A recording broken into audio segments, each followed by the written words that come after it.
Hi guys, and welcome to this video. In this video I show you how to create a 3D image pop-out effect in Canva. Let's go. First create a design. Let's choose Instagram post square format. You can choose a different background, but I choose just another color, for example gray. Then we add a photo frame. You can choose any you like. I choose this one.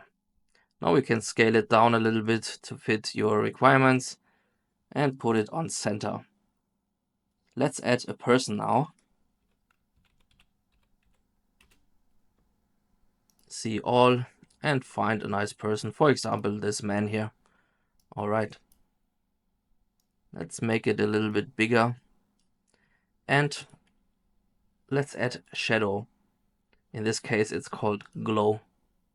A little bit too much, let's put it down a little bit, scale it down, and yes, perfect.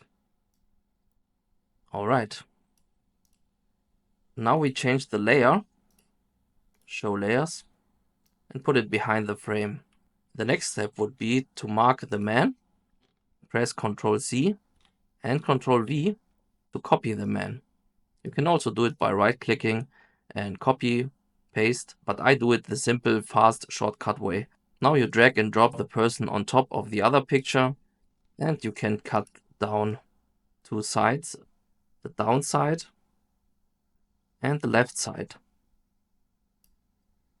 Also this one, the back picture. So this makes the picture looking like 3D if you cut out those both sides and keep these. Perfect. Thank you for watching and see you next time.